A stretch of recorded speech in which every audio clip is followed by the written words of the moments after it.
Welcome to Usha's little world YouTube channel. ನನ್ನ video ನೋಡ್ತಿರೋ ಪ್ರತಿಯೊಬ್ಬರಿಗೂ ಯುಗಾದಿ ಹಬ್ಬದ ಆರ್ಥಿಕ ಶುಭಾಶಯಗಳು. ಇವತ್ತಿನ ಯುಗಾದಿ ನಮ್ಮ ಮನೇಲಿ ಸ್ವಲ್ಪ ಸ್ಪೆಷಲ್ ಬಿಕಾಸ್ ಇವತ್ತು ಯುಗಾದಿ ಹಬ್ಬ ಮತ್ತು ನನ್ನ ಹಸ್ಬೆಂಡ್ ಬರ್ಡೇನೂ ಕೂಡ ಇವತ್ತೇ ಇದೆ. ಸೊ ಬೆಳಗ್ಗೆನೇ ಎದ್ದು ಸ್ವಲ್ಪ ನನ್ನ ಹಸ್ಬೆಂಡು ಹೋಗಿ ಮಾವಿನ ಸೊಪ್ಪು ಬೇವಿನ ಸೊಪ್ಪು ಎಲ್ಲ ತೊಗೊಂಬಂದರು. ಮತ್ತು ನನ್ನ ಹಸ್ಬೆಂಡ್ ಬರ್ಡೇನ ನಾವು ಯಾವ ಥರ ಸೆಲೆಬ್ರೇಷನ್ ಮಾಡಿದ್ವಿ, ನಾನು ಏನು ಗಿಫ್ಟ್ ಅವರಿಗೆ ಕೊಡಿಸ್ದೆ, ಎಷ್ಟಾಯಿತು ಅಮೌಂಟು ಅಂತ ಎಲ್ಲದನ್ನು ಕೂಡ ಈ ವಿಡಿಯೋ ಎಂಡಲ್ಲಿ ಹೇಳ್ತೀನಿ. ಸೊ ಯಾರೂ ಸ್ಕಿಪ್ ಮಾಡದೆ ಈ ವಿಡಿಯೋನ ನೋಡಿ, ನಿಮಗೆಲ್ರಿಗೂ ಇಷ್ಟ ಆಗುತ್ತೆ ಅಂತ ಅನಿಸುತ್ತೆ. ಇಷ್ಟ ಆದರೆ ಪ್ಲೀಸ್ ಒಂದು ಲೈಕ್ ಮಾಡಿ, ಕಮೆಂಟ್ ಮಾಡಿ ಮತ್ತು ಸಬ್ಸ್ಕ್ರೈಬ್ ಮಾಡಿಕೊಂಡು ನನ್ನ ವೀಡಿಯೋಸ್ನ ನೋಡಿ ಹೀಗೆ ಸಪೋರ್ಟ್ ಮಾಡ್ತಾಯಿರಿ. ಇದೇ ಮೊದಲನೇ ವರ್ಷ ಇಷ್ಟು ಕಾಸ್ಟ್ಲಿ ಗಿಫ್ಟ್ನ ನನ್ನ ಹಸ್ಬೆಂಡ್ಗೆ ಕೊಡಿಸ್ತಾ ಇರೋದು. ಅದೇನು ಅಂತ ವಿಡಿಯೋ ಎಂಡಲ್ಲಿ ಹೇಳಿದ್ದೀನಿ, ಯಾರು ಸ್ಕಿಪ್ ಮಾಡದೆ ನೋಡಿ. ನಾನು ನನ್ನ ಮಕ್ಕಳನ್ನ ಎಬ್ಬಿಸಿ ನನ್ನ ಮಗನಿಗೆ ಫಸ್ಟು ಎಣ್ಣೆ ಎಲ್ಲ ಹಚ್ತಾ ಇದ್ದೀನಿ. ಫಸ್ಟ್ ಹಚ್ಬಿಟ್ರೆ ಸ್ವಲ್ಪ ಹೊತ್ತು ಈಚೆ ಹೊರಗಡೆ ಎಲ್ಲ ಆಟ ಆಡ್ಕೊಂಡು ಬಿಸಿಲಲ್ಲಿ ಇರ್ತಾರೆ, ಆಮೇಲೆ ಬೇಗ ಸ್ನಾನ ಮಾಡಿಸ್ಬೋದು ಅಂತ. ಇವತ್ತು ನಾವು ಮನೇಲೂ ಕೂಡ ಪೂಜೆ ಮುಗಿಸ್ಕೊಂಡು ಮತ್ತು ನಮ್ಮ ಮಾವನ ಸಮಾಧಿ ಹತ್ರನೂ ಹೋಗಿ ಪೂಜೆ ಮಾಡ್ಕೊಂಬರ್ಬೇಕು. ಅದಕ್ಕೆ ಆದಷ್ಟು ಬೇಗ ರೆಡಿಯಾಗಿ ಹೋಗೋಣ ಅಂತ ರೆಡಿ ಆಗ್ತಾಯಿದ್ದೀವಿ. ಫಸ್ಟು ನನ್ನ ಮಗನಿಗೆಲ್ಲ ಎಣ್ಣೆ ಹಚ್ಚಿ ಮತ್ತು ನನ್ನ ಮಗಳಿಗೂ ಕೂಡ ಎಣ್ಣೆ ಹಚ್ಚಿ ಬಿಟ್ಟೆ. ಅವರಿಬ್ಬರೂ ಸ್ವಲ್ಪ ಈಚೆ ಆಟ ಆಡ್ತಾಯಿದ್ರು. ಅಷ್ಟರಲ್ಲಿ ನನ್ನ ಹಸ್ಬೆಂಡು ಮಾವಿನ ತೋರಣ ಎಲ್ಲ ರೆಡಿ ಮಾಡಿಕೊಂಡು ಬಾಗಿಲಿಗೆಲ್ಲ ಮಾವಿನ ತೋರಣ ಮತ್ತು ಬೇವಿನ ಸೊಪ್ಪು ಎಲ್ಲ ಕಟ್ಟಿ ರೆಡಿ ಮಾಡ್ತಾಯಿದ್ರು. ನನ್ನ ಮಕ್ಕಳಿಬ್ಬರಿಗೂ ಎಣ್ಣೆ ಹಚ್ಚಿ ಬಿಟ್ಟಿದ್ನಲ್ಲ, ಅವರಿಬ್ಬರು ಹೊರಗಡೆ ಇಬ್ಬರೂ ಆಟ ಆಡ್ತಾಯಿದ್ರು. ನಾನು ಅಲ್ಲೇ ಇದ್ದೆ, ನೋಡ್ಕೋತಾ ಇದ್ದೆ ಎಣ್ಣೆ ಹಚ್ಚಿದ್ರಲ್ಲ ಎಲ್ಲಿ ಜಾರು ಬಿದ್ದುಬಿಡ್ತಾರೋ ಅಂತ. ಇಬ್ಬರೂ ಚೆನ್ನಾಗಿ ಬಿಸಿಲಲ್ಲಿ ಆಟ ಆಡ್ತಾಯಿದ್ರು. ಮತ್ತು ನನ್ನ ಹಸ್ಬೆಂಡ್ಗೂ ಕೂಡ ಎಣ್ಣೆ ಹಚ್ಚಬೇಕಿತ್ತು. ಅವರು ಇದೆಲ್ಲ ರೆಡಿ ಮಾಡಿಕೊಂಡು ಎಣ್ಣೆ ಹಚ್ಚಿ ಸ್ವಲ್ಪ ಹೊತ್ತು ಬಿಟ್ಟು ಸ್ನಾನ ಮಾಡೋ ಅಷ್ಟರಲ್ಲಿ ಲೇಟ್ ಆಗಿಬಿಡುತ್ತೆ. ಏಕೆಂದರೆ ನಾವು ಅಲ್ಲಿ ಊರಿಗೆ ಬೇರೆ ಹೋಗಬೇಕಿತ್ತಲ್ಲ. ಅಲ್ಲಿ ಬೇರೆ ಅವರು ಫೋನ್ ಮಾಡ್ತಾಯಿದ್ರು, ಬೇಗ ಬನ್ನಿ ಮಧ್ಯಾಹ್ನ ಆದರೆ ಬಿಸಿಲಾಗುತ್ತೆ, ಅಲ್ಲಿ ಹೊಲದ ಹತ್ರ ಹೋಗೋಕ್ಕಾಗಲ್ಲ ಪೂಜೆ ಮಾಡೋಕ್ಕೆ ಅಂತ. ಸೊ ಆದಷ್ಟು ಬೇಗ ಅಂದ್ಬಿಟ್ಟು ನಾನು ಅವ್ರು ರೆಡಿ ಮಾಡ್ಕೊಳುವಾಗಲೇ ಆವಾಗಲೇ ತಲೆಗೆ ಎಣ್ಣೆ ಹಚ್ಬಿಟ್ಟೆ. ತಲೆಗೆ ಹಾಕಿದ್ರೆ ಸ್ವಲ್ಪ ತಲೆ ಕೂದಲೆಲ್ಲ ಇರುತ್ತೆ, ಆವಾಗ ಹಚ್ಚಿ ಸ್ನಾನ ಮಾಡೋಕ್ಕಾಗಲ್ಲ ಅಂತ. ಮತ್ತು ಆಮೇಲೆ ಎಲ್ಲ ಕೆಲಸ ಮುಗಿಸ್ಮೇಲೆ ಈಚೆ ಕರ್ಕೊಂಬಂದು ಕೈ ಕಾಲಿಗೆ ಎಲ್ಲ ಹಚ್ಚಿದೆ. ನನ್ನ ಮಕ್ಕಳೂ ಕೂಡ ಎಲ್ಲ ಅವ್ರ ಅಪ್ಪನಿಗೆ ಹಚ್ತಾಯಿದ್ರು, ಅವ್ರ ಅಪ್ಪನೂ ಹಚ್ಚೋದು, ಹಿಂಗೆ ಸ್ವಲ್ಪ ಹೊತ್ತು ಆಟ ಆಡ್ತಾಯಿದ್ರು. ನಾನು ಟೈಮ್ ಆಗುತ್ತೆ ಅಂತ ಅರ್ಜೆಂಟ್ ಮಾಡ್ತಾಯಿದ್ದೆ. ಬಟ್ ಆದರೆ ಅವರು ಬಿಡು ಹಬ್ಬ ಒಂದೇ ಸಲ ಬರೋದು, ಇವಾಗ ಮಾಡಿದೆ ಇನ್ನೇನು ಅಂತ ಅಂದ್ಬಿಟ್ಟು ಅವರು ಮಕ್ಕಳ ಜೊತೆ ಎಲ್ಲ ಆಟ ಆಡ್ತಾಯಿದ್ರು. ಅಪ್ಪ ಮಗಳು ಅಂತೂ ಈಚೆನೇ ನೀರಲ್ಲಿ ಆಟ ಆಡ್ಕೊಂಡು ಅಲ್ಲೇ ಅರ್ಧ ಸ್ನಾನನೇ ಮುಗಿಸ್ಕೊಂಡ್ಬಿಟ್ಟಿದ್ರು. ಮತ್ತು ಒಳಗಡೆ ಕರ್ಕೊಂಬಂದು ನನ್ನ ಮಗನಿಗೆ ಫಸ್ಟು ಸ್ನಾನ ಮಾಡಿಸಿ ರೆಡಿ ಮಾಡಿ ಮತ್ತು ನನ್ನ ಮಗಳಿಗೆ ಸ್ನಾನ ಮಾಡಿಸ್ದೆ. ಅವಳು ನೋಡಿ ಹೊಸ ಡ್ರೆಸ್ನ ಇಟ್ಕೊಂಡು ಚೆನ್ನಾಗಿದೆ ಅಂತ ಅವ್ರ ಅಪ್ಪನಿಗೆಲ್ಲ ತೋರಿಸ್ತವಳೆ.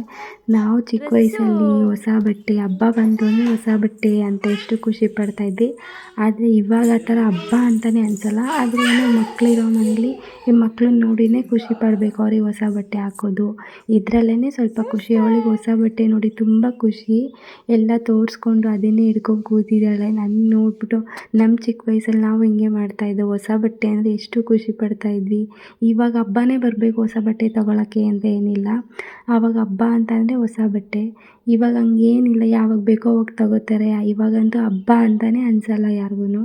ನನ್ನ ಮಕ್ಕಳೆಲ್ಲ ಸ್ನಾನ ಮಾಡಿ ರೆಡಿ ಮಾಡಿಸ್ದೆ. ಆಮೇಲೆ ನನ್ನ ಹಸ್ಬೆಂಡ್ ಕೂಡ ಸ್ನಾನ ಮಾಡಿಕೊಂಡು ಪೂಜೆಗೆ ರೆಡಿ ಮಾಡ್ಕೋತಾ ಇದ್ದಾರೆ. ನಾನು ಪೂಜೆ ಮಾಡೋಂಗಿರಲಿಲ್ಲ, ಸೊ ಅದಕ್ಕೆ ಅವರೇ ಎಲ್ಲ ಪೂಜೆಗೆಲ್ಲ ದೇವ್ರ ಸಾಮಾನೆಲ್ಲ ತೊಳೆದು ಅವರೇ ಪೂಜೆಗೆಲ್ಲ ರೆಡಿ ಮಾಡಿಕೊಂಡು ಅವರೇ ಮಾಡ್ತಿದ್ದಾರೆ. ಸೊ ಅದಕ್ಕೇ ಟೈಮ್ ಆಗೋಯಿತು. ನಾವು ಎಷ್ಟೇ ಬೇಗ ಹೋಗಬೇಕು ಅಂತ ಅಂದ್ರೂ ಟೈಮ್ ಆಗಿ ಹೋಗುತ್ತೆ. ಅವ್ರ ಪೂಜೆ ಎಲ್ಲ ಮಾಡೋ ಅಷ್ಟರಲ್ಲಿ ಮಧ್ಯಾಹ್ನನೇ ಆಗೋಯಿತು ಇಲ್ಲಿಂದ ನಾವು ಹೊರಡೋದಕ್ಕೆ.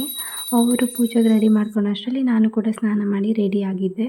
ಸೊ ಎಲ್ಲ ಪೂಜೆ ಮುಗಿಸ್ಕೊಂಡು ಸ್ವಲ್ಪ ಲೈಟಾಗಿ ಟಿಫನ್ ಕೂಡ ಮಾಡಿಕೊಂಡು ಹೋಗೋ ಅಷ್ಟರಲ್ಲಿ ಮಧ್ಯಾಹ್ನ ಆಗುತ್ತಲ್ಲ, ಅದಕ್ಕೆ ತಿಂದ್ಕೊಂಡು ಇವಾಗ ನಮ್ಮ ಅತ್ತೆ ಮನೆ ಹತ್ರ ಹೋಗ್ತಾಯಿದ್ದೀವಿ. ನಮ್ಮ ಅತ್ತೆ ಮನೆ ಹತ್ರ ಹೋಗಿ ಅವರು ಕೂಡ ರೆಡಿ ಆಗಿರ್ತಾರೆ, ನಮ್ಮ ಅತ್ತೆ, ನಮ್ಮ ಅವ್ರ ಮಿಸ್ಸಸ್ ಎಲ್ಲ. ಅಲ್ಲಿಂದ ಅವರನ್ನು ಕರ್ಕೊಂಡು ಹಾಗೆ ಹೋಗೋಣ ಅಂತ ಅಂದ್ಬಿಟ್ಟು ಇವಾಗ ನಮ್ಮ ಅತ್ತೆ ಮನೆ ಹತ್ರ ಹೋದ್ವಿ ನೋಡಿ. ಯಾವಮ್ಮನೂ ಅಂದ್ಕೊಂಡ್ಬಿಟ್ಟವಳು.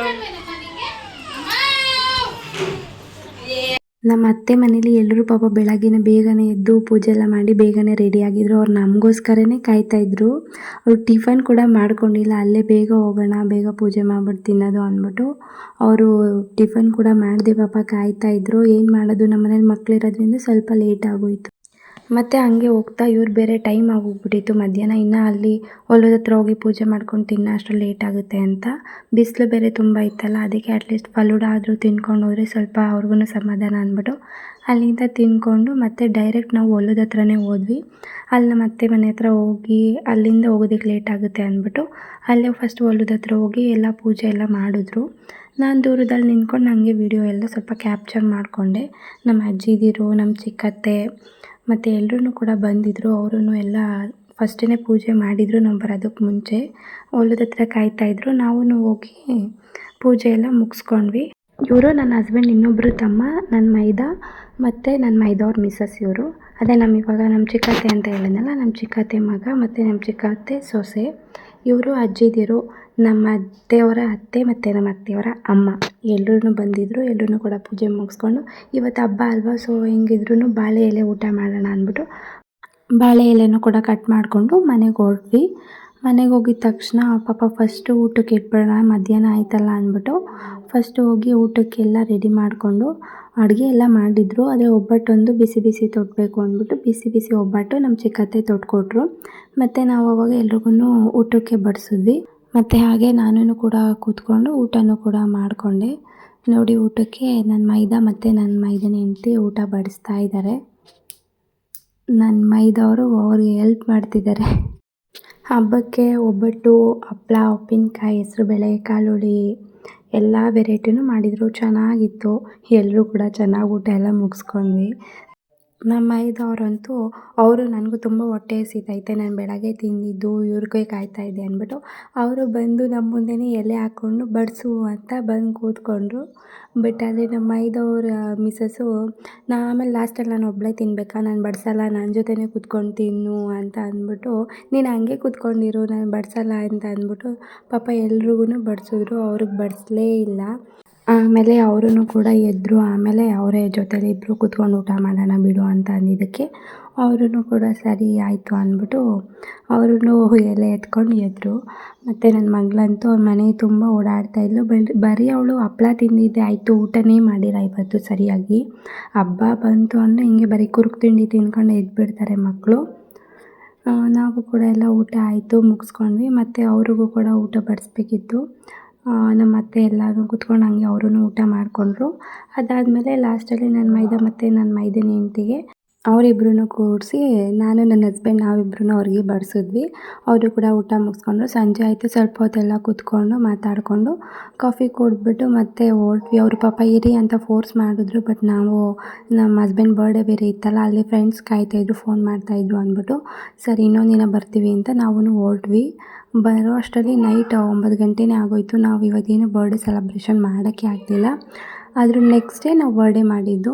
ನನಗಂತೂ ಬೆಳಗ್ಗೆನೇ ಬೇಗ ಎದ್ದು ಮಾಡಿದ್ದಕ್ಕೆ ತಲೆ ಬೇರೆ ಸಿಕ್ಕಾಪಟ್ಟೆ ನೋವ್ತಾ ಇತ್ತು. ಸೊ ಟಯರ್ಡ್ ಆಗಿಬಿಟ್ಟಿತ್ತು. ಬಂದು ನನ್ನ ಮಕ್ಕಳು ಕೂಡ ಬೇಗನೆ ಮಲ್ಕೊಂಡ್ರು. ಬಂದು ನಾನು ನೈಟ್ ಊಟನೂ ಕೂಡ ಮಾಡಲಿಲ್ಲ, ತುಂಬ ತಲೆ ನೋವ್ತಾ ಇತ್ತು. ಅದಕ್ಕೇ ವೀಡಿಯೋನೂ ಎಂಡ್ ಮಾಡೋಕ್ಕಾಗಿಲ್ಲ. ಬರೋ ಅಷ್ಟರಲ್ಲಿ ನಾವು 11:45 ಆಗೋಯಿತು ಮನೆಗೆ. ಸೊ ನನ್ನ ಹಸ್ಬೆಂಡೇ ಬಂದು ಅವರೇ ಹಾಸಿದ್ರು. ನನ್ನ ಮಗಳು ಮಲಗಿದ್ಲು, ನಾನು ಎತ್ಕೊಂಡಿದ್ದೆ. ಅವರೇ ಹಾಸಿ ರೆಡಿ ಮಾಡಿದ್ರು, ಮಲ್ಕೊಂಡ್ವಿ. ಇದು ನೆಕ್ಸ್ಟ್ ಡೇ ಮಾರ್ನಿಂಗು ನಾನು ವೀಡಿಯೋನ ಕಂಟಿನ್ಯೂ ಮಾಡ್ತಾಯಿದ್ದೀನಿ. ಬಿಕಾಸ್ ನನ್ನ ಹಸ್ಬೆಂಡ್ ಬರ್ಡೇ ನಾವೇನೂ ಸೆಲೆಬ್ರೇಟ್ ಮಾಡೋಕ್ಕಾಗಿಲ್ಲ ಅಲ್ಲ, ಅದಕ್ಕೆ ಸೊ ನಾನು ನೆಕ್ಸ್ಟ್ ಡೇ ಸೆಲೆಬ್ರೇಟ್ ಮಾಡೋಣ ಅಂತ ಪ್ಲ್ಯಾನ್ ಮಾಡಿಕೊಂಡು ಅವತ್ತು ಹಂಗೆ ವೀಡಿಯೋನು ಕೂಡ ಕಂಟಿನ್ಯೂ ಮಾಡ್ತಾಯಿದ್ದೀನಿ. ನನ್ನ ಹಸ್ಬೆಂಡ್ ಎಲ್ಲ ಎದ್ದು ಬೆಳಗ್ಗೆ ಎದ್ದ ತಕ್ಷಣ ಮಗಳ ಜೊತೆ ಚೆನ್ನಾಗಿ ಆಟ ಆಡ್ತಾಯಿದ್ರು. ಅವರಿಗೆ ಹಬ್ಬ ಆಯ್ತಲ್ಲ, ನೆಕ್ಸ್ಟ್ ಡೇ ಮಾರ್ನಿಂಗು ಕೆಲ್ಸಕ್ಕೆ ಹೋಗೋಕ್ಕೆ ಮೂಡಿಲ್ಲ. ಸೊ ಮಗಳ ಜೊತೆ ಆಟ ಆಡಿಕೊಂಡು ಸ್ವಲ್ಪ ಟೈಮ್ ಪಾಸ್ ಮಾಡಿದ್ರು. ಕೆಲಸನೂ ಕೂಡ ಅಷ್ಟೇನು ಇರಲಿಲ್ಲ, ನಮ್ಮದು ಸ್ವಂತ ಕೆಲಸ ಅಲ್ವಾ, ಅದರಿಂದ ಸ್ವಲ್ಪ ಯಾವಾಗ ಬೇಕೋ ಹೋಗ್ಬೋದು. ಕೆಲಸ ಕಡಿಮೆ ಇದ್ದಿದ್ದರಿಂದ ಆಟ ಆಡ್ತಾಯಿದ್ರು ಮಗಳ ಜೊತೆ. ನನ್ನ ಮಗ ನಮ್ಮ ಅತ್ತೆ ಮನೆ ಹತ್ರನೇ ನೈಟ್ ಅಲ್ಲೇ ಮಲ್ಕೊಂಡ್ಬಿಟ್ಟಿದ್ದ, ಅಲ್ಲೇ ಬಿಟ್ಟು ಬಂದಿದ್ವಿ.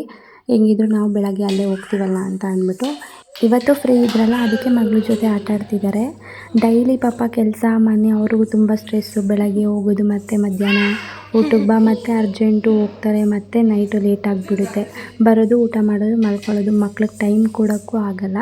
ಈ ಥರ ಫ್ರೀ ಇರುವಾಗ ಅವ್ರು ಎಲ್ಲೂ ಹೊರಗಡೆ ಫ್ರೆಂಡ್ಸು ಅಲ್ಲಿ ಇಲ್ಲಿ ಹೋಗೋದೇ ಇಲ್ಲ. ಮನೆಯಲ್ಲಿ ಹೆಂಡ್ತಿ ಮಕ್ಕಳು ಈ ಥರನೇ ಆಟ ಆಡ್ಕೊಂಡಿರ್ತಾರೆ, ಅವ್ರಿಗೂ ಟೈಮ್ ಕೊಡಬೇಕು ಅಂತ. ಅದಕ್ಕೆ ಇವತ್ತು ಮಗಳ ಜೊತೆ ಬೆಳಗ್ಗೆನೇ ಎದ್ದು ಚೆನ್ನಾಗಿ ಏನು ಕೆಲಸ ಇರಲಿಲ್ಲ ಅಂದ್ಬಿಟ್ಟು ಚೆನ್ನಾಗಿ ಆಟ ಆಡ್ತಾ ಇದ್ದಾರೆ. ನನ್ನ ಮಗಳನ್ನ ಹೆಂಗಿದ್ರು ನನ್ನ ಹಸ್ಬೆಂಡ್ ನೋಡ್ಕೊತಾ ಇದ್ದಾರಲ್ಲ, ಅಷ್ಟರಲ್ಲಿ ನಾನು ಕೂಡ ಟಿಫನ್ ಎಲ್ಲ ರೆಡಿ ಮಾಡ್ಕೊಂಡು ಟಿಫನ್ ಎಲ್ಲ ಮುಗಿಸ್ಕೊಂಡು ಇವಾಗ ನಾವು 3 ಜನನೂ ರೆಡಿಯಾಗಿ ಹೊರಟ್ವಿ. ಸ್ವಲ್ಪ ಗ್ಯಾರೇಜ್ ಹತ್ರನೂ ಹೋಗಿ ಗ್ಯಾರೇಜ್ ಫುಲ್ ಕ್ಲೋಸ್ ಮಾಡಿರಲಿಲ್ಲ. ಇನ್ನೊಬ್ಬರು ಕೆಲ್ಸಕ್ಕೊಬ್ಬರು ಹುಡುಗ ಬರ್ತಾರೆ, ಅವರು ಓಪನ್ ಮಾಡಿದರು. ಅವ್ರಿಗೂ ಕೂಡ ಟಿಫನ್ ಕೊಟ್ಬಿಟ್ಟು ನಾವು ಅಲ್ಲಿಂದ ನಮ್ಮ ಅತ್ತೆ ಮನೆಗೆ ಹೋದ್ವಿ. ನಮ್ಮ ಅತ್ತೆ ಮನೇಲಿ ನನ್ನ ಮೈದ ಮತ್ತು ನನ್ನ ಮೈದನ ಮಿಸ್ಸಸ್ ಇರಲಿಲ್ಲ. ಅವರು ನಮ್ಮ ಮೈದವ್ರ ಮಿಸ್ಸಸ್ ಅವರ ಅಮ್ಮನ ಮನೆಗೆ ಹೋಗಿದ್ದಾರೆ.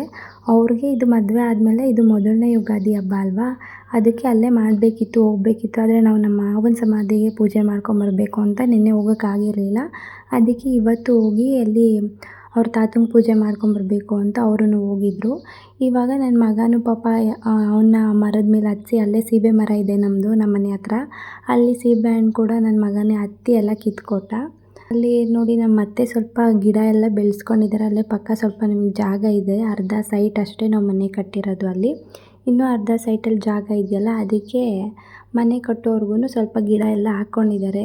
ನಾವು ಬರ್ಡೇ ಗಿಫ್ಟ್ ಕೊಡಬೇಕಿತ್ತಲ್ಲ ನನ್ನ ಹಸ್ಬೆಂಡ್ಗೆ, ತುಂಬ ದಿನದಿಂದ ಅನ್ಕೋತಾ ಇದ್ದೆ ಕೊಡಿಸ್ಬೇಕು ಅಂತ. ಆದರೆ ನನ್ನ ಹತ್ರ ಅಷ್ಟೊಂದು ದುಡ್ಡು ಇರಲಿಲ್ಲ ಅಂದ್ಬಿಟ್ಟು ಸುಮ್ಮನೆ ಆಗಿದೆ. ಇವತ್ತು ಹೆಂಗೂ ಬರ್ಡೇಗೆ ಮುಂದೆ ಅಂತೂ ತೊಗೊಳಕ್ಕಾಗಲ್ಲ, ಒಡವೆ ರೇಟ್ ಜಾಸ್ತಿನೇ ಆಗ್ತಾ ಇರುತ್ತೆ ಅಂತ ಅಂದ್ಬಿಟ್ಟು, ಸರಿ ಬಿಡು ಇದ್ದರೆ ಒಡವೆ ಇದ್ದರೆ ಏನೋ ಕಷ್ಟಕ್ಕಾಗುತ್ತೆ ಅಂತ ಅಂದ್ಬಿಟ್ಟು ನಾನು ನನ್ನ ಹಸ್ಬೆಂಡ್ಗೆ ಬ್ರಾಸ್ಲೆಟ್ ತೊಗೊಳ್ಳಿ ಅಂತ ಹೇಳಿದೆ. ಫೈನಲಾಗಿ ಒಂದು ಬ್ರಾಸ್ಲೆಟ್ ಸೆಲೆಕ್ಟ್ ಮಾಡಿದ್ರು. ನನ್ನ ಹಸ್ಬೆಂಡ್ ಮತ್ತು ನನ್ನ ಹಸ್ಬೆಂಡ್ ಫ್ರೆಂಡ್ ಒಬ್ಬರು ಬಂದಿದ್ದರು. ಅವರಿಗೆ ಸ್ವಲ್ಪ ಗೋಲ್ಡಲ್ಲಿ ಚೆನ್ನಾಗಿ ಐಡಿಯಾ ಇದೆ ಎಷ್ಟು ಏನು ಅಂತ. ಸೊ ಅವ್ರು ಬಂದು ಅವರು ಸ್ವಲ್ಪ ಮಾತಾಡಿದ್ರು, ಅವ್ರಿಗೆ ಸ್ವಲ್ಪ ಗೊತ್ತಿರೋರು ಅಂದ್ಬಿಟ್ಟು ಅವರನ್ನು ಕೂಡ ಕರ್ಕೊಂಬಂದಿದ್ವಿ. ಫೈನಲಾಗಿ ಸೆಲೆಕ್ಟ್ ಮಾಡಿ ನನ್ನ ಹತ್ರ ಫುಲ್ ಅಮೌಂಟ್ ಇರಲಿಲ್ಲ ಅಷ್ಟೊಂದು. ನಾನು ಆವಾಗ ಸ್ವಲ್ಪ ಕೆಲ್ಸಕ್ಕೆ ಹೋಗಿ ಸ್ವಲ್ಪ ಸೇವಿಂಗ್ಸ್ ಅಂತ ಮಾಡಿದ್ದೆ ನನ್ನ ಮಗಳು ಹುಟ್ಟೋದಕ್ಕೆ ಮುಂಚೆ. ಅದರಲ್ಲಿ ನಾನು ಅರ್ಧ ಮತ್ತು ನನ್ನ ಹಸ್ಬೆಂಡ್ ಇನ್ನು ಮಿಕ್ಕಿದ್ದನ್ನು ಕೊಟ್ಟರು, ತೊಗೊಂಡು ಮನೆಗೆ ಹೋದ್ವಿ. ಮತ್ತು ನಾವು ಬರ್ಡೇಗೆ ಅಂತ ಏನು ಕೇಕ್ ಎಲ್ಲ ಕಟ್ ಮಾಡಿಸಿರಲಿಲ್ಲ. ಯಾಕೆ ಅಂತ ಅಂದರೆ ನಮ್ಮ ಮನೇಲಿ ಯಾರೂ ಅಷ್ಟಾಗಿ ಕೇಕ್ ಎಲ್ಲ ಏನು ತಿನ್ನೋದಿಲ್ಲ, ಸುಮ್ಮನೆ ವೇಸ್ಟ್ ಆಗುತ್ತೆ. ಮತ್ತು ಅವ್ರಿಗೂ ಏನು ಕೇಕ್ ಕಟ್ ಮಾಡಿಸೋದಿಲ್ಲ, ಏನು ಅಷ್ಟು ಇಷ್ಟ ಆಗೋಲ್ಲ. ಅದರಿಂದ ನಾವು ಹೊರ್ಗಡೆನೇ ಸ್ವಲ್ಪ ಮಾತ್ರ ತಂದಿದ್ವಿ ಕೇಕು, ಮಕ್ಕಳಿರ್ತಾರಲ್ಲ ಅವರಾದರೂ ತಿಂತಾರೆ ಅಂತ. ಕೇಕ್ ಎಲ್ಲ ತಂದು ಮತ್ತು ಮನೇಲಿ ಏನೂ ಸ್ವೀಟ್ ಮಾಡಿರಲಿಲ್ಲ ಅಂತ ಅಂದ್ಬಿಟ್ಟು ಕ್ಯಾರೆಟ್ ಹಲ್ವ ಮಾಡೋಣ ಅಂತ ಅಂದ್ಬಿಟ್ಟು ಕ್ಯಾರೆಟ್ ಜಾಸ್ತಿನೇ ಇತ್ತು. ಅದರಿಂದ ಸ್ವಲ್ಪ ಎಲ್ರಿಗೂ ಸೇರಿಸಿ ಕ್ಯಾರೆಟ್ ಹಲ್ವ ಮಾಡ್ಕೊಂಡ್ವಿ. ಮತ್ತು ಇವಾಗ ನಾನು ಏನು ಗಿಫ್ಟ್ ಕೊಡಿಸ್ದೆ, ಎಷ್ಟಾಯಿತು, ಎಷ್ಟು ಗ್ರಾಮ್ ಇದೆ ಎಲ್ಲದನ್ನು ಕೂಡ ನಾನು ಹೇಳ್ತೀನಿ. ಸಿಂಪಲ್ಲಾಗಿ ಕ್ಯಾರೆಟ್ ಹಲ್ವನೂ ಕೂಡ ಮಾಡಿಕೊಂಡೆ. ಇದಕ್ಕೇನು ತುಂಬ ಜಾಸ್ತಿ ಏನು ಬೇಕಾಗಲ್ಲ, ಸ್ವಲ್ಪ ಕ್ಯಾರೆಟು ಮತ್ತು ಸಕ್ಕರೆ, ಹಾಲು, ಡ್ರೈ ಫ್ರೂಟ್ಸ್ ಇದ್ದರೆ ಒಂದು ಸ್ವಲ್ಪ ತುಪ್ಪ ಇದ್ದರೆ ಬೇಗನೆ ಮಾಡ್ಕೋಬೋದು ಈಸಿಯಾಗಿ. ತುಂಬ ಚೆನ್ನಾಗಿರುತ್ತೆ ಟೇಸ್ಟು, ಮತ್ತು ಆರೋಗ್ಯಕ್ಕೂ ಕೂಡ ತುಂಬ ಒಳ್ಳೆಯದು. ಮಕ್ಕಳಿಗೆಲ್ಲ ಈ ಥರ ಮಾಡಿಕೊಟ್ರೆ ಕ್ಯಾರೆಟ್ ತಿನ್ನದೇ ಇದ್ರೂ ಸ್ವೀಟ್ ಅಂತ ಇಷ್ಟಪಟ್ಬಿಟ್ಟು ತಿಂತಾರೆ. ನೀವು ಕೂಡ ಒಂದು ಸಲ ಟ್ರೈ ಮಾಡಿ ನೋಡಿ. ಮತ್ತು ಸ್ವಲ್ಪ ಚಾಕ್ಲೇಟ್ಸು, ಜ್ಯೂಸು ಎಲ್ಲ ತಂದಿದ್ದರು. ನಮ್ಮ ಗ್ಯಾರೇಜಲ್ಲಿ ಕೆಲಸ ಮಾಡ್ತಾರೆ ಅಂತ ಹೇಳಿದ್ರಲ್ಲ, ಆ ಅಣ್ಣ ಮಕ್ಕಳಿಗೆ ಅಂತ ತಂದು ಕೊಟ್ಟಿದ್ದರು. ಮತ್ತು ಅದು ಕೂಡ ಸ್ವಲ್ಪ ತಿಂದ್ಕೊಂಡು ಅಷ್ಟರಲ್ಲಿ ಸಂಜೆ ಆಯಿತು. ನನ್ನ ಮೈದ ಮತ್ತು ನನ್ನ ಮೈದನ ಹೆಂಡತಿ ಅವರು ಕೂಡ ಊರಿಂದ ಬಂದರು.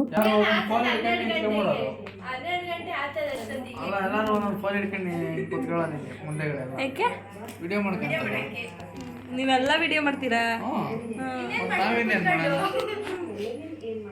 ಇದರಲ್ಲಿ ನ್ಯೂಸ್ ಅವ್ರು ಹಿಡ್ಕೊಂತಾರಲ್ಲ ನೋಡಿ ಅವನು. ಮತ್ತು ನಾವು ಒಡವೆನೂ ಕೂಡ ತಂದಿದ್ವಲ್ಲ ಗಿಫ್ಟು, ಅದನ್ನು ಕೂಡ ಅವ್ರಿಗೆ ತೋರಿಸಿದ್ವಿ. ಅವರು ಕೂಡ ಎಲ್ಲ ನೋಡಿ ಮಾತಾಡಿ ಚೆನ್ನಾಗಿದೆ ಅಂತ ಎಲ್ಲ ಹೇಳಿದ್ರು. ಈ ಕಡೆ ಬರ್ರಿ.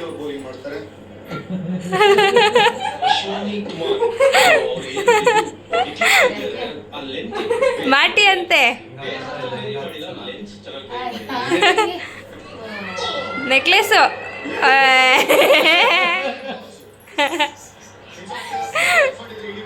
ಮತ್ತು ನನ್ನ ಮೈದನವರು ನಮ್ಮ ಅತ್ತೆ ಹತ್ರ ಅದನ್ನು ನೋಡು ಇದು ಮಾಟಿ ಚೆನ್ನಾಗಿದೆಯಾ ಅಂತ ಎಲ್ಲ ಹಿಂಗೆ ಕಾಮಿಡಿ ಮಾಡಿ ರೇಗಿಸ್ತಾಯಿದ್ರು ಅವ್ರಿಗೆ ಹಾಕ್ಬಿಟ್ಟು. ಮತ್ತು ಊರಿನ ನಮ್ಮ ಅಣ್ಣನೂ ಕೂಡ ಬಂದಿದ್ದ, ಅವನು ಕೂಡ ಎಲ್ಲ ಬ್ರಾಸ್ಲೈಟ್ ನೋಡಿ ಅವ್ನು ಚೆನ್ನಾಗಿದೆ ಅಂತ ಅವನು ಖುಷಿಪಟ್ಟ. ಮತ್ತು ಎಲ್ಲರೂ ಹಿಂಗೆ ಕೂತ್ಕೊಂಡು ಸ್ವಲ್ಪ ಕಾಮಿಡಿ ಎಲ್ಲ ಮಾಡಿದ್ವಿ, ಎಲ್ಲರೂ ಇದ್ವಲ್ಲ ಫ್ರೀಯಾಗಿ ಅಂತ ಅಂದ್ಬಿಟ್ಟು ಹಿಂಗೆ ಎಲ್ಲ ಕಾಮಿಡಿ ಮಾಡಿ ಸ್ವಲ್ಪ ಹೊತ್ತು ನಗ್ತಾಯಿದ್ವಿ. ಮತ್ತು ನೋಡಿ ನಾನು ಹೇಳಿದ್ನಲ್ಲ ಎಷ್ಟು ಗ್ರಾಮ್ ಇದೆ ಏನು ಅಂತೆಲ್ಲ ಹೇಳ್ತೀನಿ ಅಂತ. ಇದೇನೇ ನಾವು ತೊಗೊಂಡಿದ್ದು ಬ್ರಾಸ್ಲೈಟು, ಇದು 15 ಗ್ರಾಮ್ ಇದೆ. ಇದಕ್ಕೆ ಟೋಟಲಾಗಿ ಅಮೌಂಟ್ ಎಷ್ಟಾಯಿತು ಅಂದರೆ 1.5 ಲಕ್ಷ ಆಯಿತು. ಅದರಲ್ಲಿ ನಾನು ಸೇವಿಂಗ್ಸ್ ಮಾಡಿದ್ದು ಸ್ವಲ್ಪ ಅರ್ಧ, ಮತ್ತು ಇನ್ನು ಮಿಕ್ಕಿದ್ದು ನನ್ನ ಹಸ್ಬೆಂಡ್ ಕೊಟ್ಟರು. ನನಗಂತೂ ತುಂಬ ಖುಷಿ ಆಯಿತು. ಬಿಕಾಸ್ ನಮ್ಮ ಹತ್ರ ದುಡ್ಡಿದ್ರೆ ಇರೋದಿಲ್ಲ, ಯಾವಾಗಲೂ ನಾವು ತೊಗೊಳಕ್ಕಾಗಲ್ಲ ಅಂತಲೇ ಅಂದ್ಕೊಂಡಿರ್ತೀವಿ. ಬಟ್ ದುಡ್ಡಿದ್ದಂಥ ಟೈಮಲ್ಲಿ ಕಷ್ಟ ಆದ್ರೂ ಇನ್ವೆಸ್ಟ್ ಮಾಡಿ ಬಿಟ್ಟರೆ ಅದು ನಮಗೆ ಸೇವಿಂಗ್ಸ್ ಅಂತಲೇ ಇರುತ್ತೆ. ಈ ಬರ್ಡೇ ಇದೆಲ್ಲ ಫಂಕ್ಷನ್ ಇದೆಲ್ಲ ಒಂದು ನೆಪ ಅಷ್ಟೇ. ಬಟ್ ಏನಂತಂದರೆ ಮುಂದೆ ಮಕ್ಳಿಗೆ ನಾವು ಆವಾಗ ಮಾಡೋಕ್ಕಾಗಲ್ಲ. ಇವಾಗ ಒಂದೊಂದೇ ಮಾಡಿ ಇಡ್ತಾ ಇದ್ದರೆ ಮುಂದೆ ಅವ್ರಿಗೂ ಕೂಡ ಹೆಲ್ಪ್ ಆಗುತ್ತೆ. ಸೊ ಇದು ಹಾಕ್ಕೋಬೇಕು ಅನ್ನೋದಕ್ಕಿಂತ ಒಂದು ಸೇವಿಂಗ್ಸ್ ಅಂತ ಇರಲಿ ಅಂತ ಅಷ್ಟೇ ತೊಗೊಂಡಿದ್ದು. ನಮ್ಮನೆ ಯುಗಾದಿ ಮತ್ತು ನನ್ನ ಹಸ್ಬೆಂಡ್ ಬರ್ಡೇ ಸೆಲೆಬ್ರೇಷನ್ ಈ ಥರ ಇತ್ತು. ಸೊ ನಾನು ಈ ವಿಡಿಯೋನ ಎಂಡ್ ಮಾಡ್ತಿದ್ದೀನಿ. ನಿಮಗೆಲ್ಲ ಇಷ್ಟ ಆದರೆ ಪ್ಲೀಸ್ ಒಂದು ಲೈಕ್ ಮಾಡಿ, ಕಮೆಂಟ್ ಮಾಡಿ, ಹಾಗೆ ಸಬ್ಸ್ಕ್ರೈಬ್ ಮಾಡ್ಕೊಂಡು ನೋಡಿ.